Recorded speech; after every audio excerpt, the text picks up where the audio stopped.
Berger australien, vraiment, c'est du sport. Aujourd'hui, un nouveau podcast de Le Chien en Positif by Doggy Coach où on va parler d'un message que j'ai reçu. Et c'est un message absolument formidable. J'ai une question sur le comportement de mon berger australien femelle.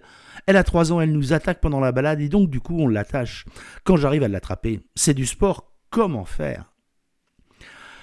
C'est une délicieuse question qui pose, encore une fois, le problème de qu'est-ce que je suis prêt ou prête à accepter.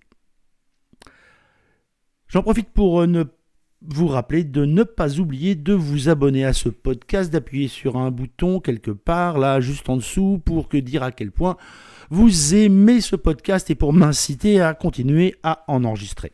Alors, cette question du comportement de mon berger australien est une question qui revient régulièrement. J'ai pris celle-ci, mais je reçois régulièrement ce genre de questions. J'ai répondu très gentiment, merci de votre message, il n'y a pas d'astuce pour régler ce genre de problème, il faut rencontrer un pro pour régler le problème dans sa globalité. J'aimerais pouvoir expliquer que l'éducation canine, les problèmes de comportement font qu'on va régler un problème par une réponse qui pourrait par mail, par Messenger, être extrêmement simple sur 3 lignes, vous faites ça plus ça, et ça va donner ça. Malheureusement, les problèmes ne se posent pas comme ça. Le chien a un comportement, le berger australien en particulier a un comportement dans un contexte, dans un environnement familial bien sûr, mais aussi un environnement d'éducation. Tout ce qu'il a appris avant et tout ce qu'il a pensé qui était important pour vous.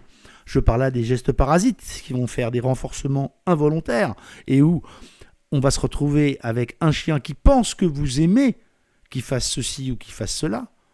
La gestion de la frustration, c'est-à-dire on n'a pas appris au chien que des fois il faut attendre pour obtenir quelque chose.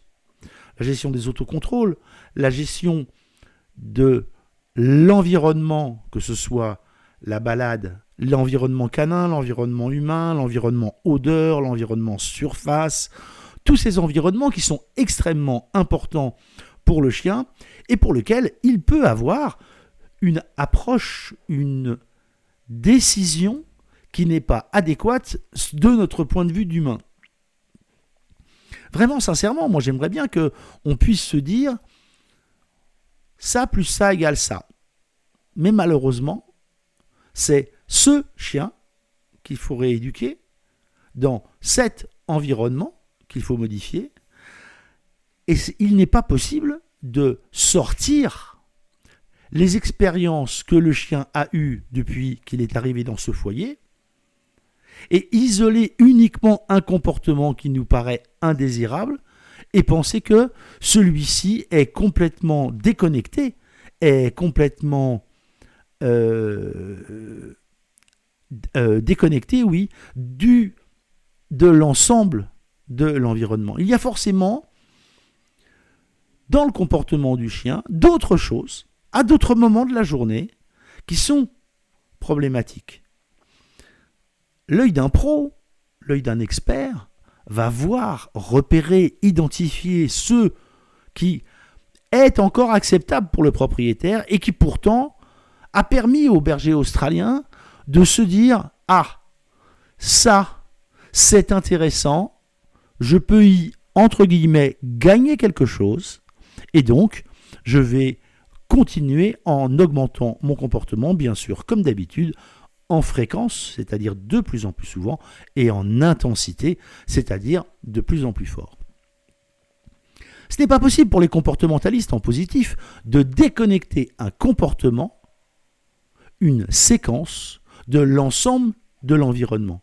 Et c'est bien ce qui fait le sel de ce job, c'est bien ce qui fait l'intérêt de ce métier, c'est de voir à quel point on va régler les problèmes dans leur globalité, et non pas régler ce problème spécifique sans s'occuper de tous les comportements que le berger australien a pu avoir autour, avant, et que malheureusement, si on ne fait rien, il aura encore après.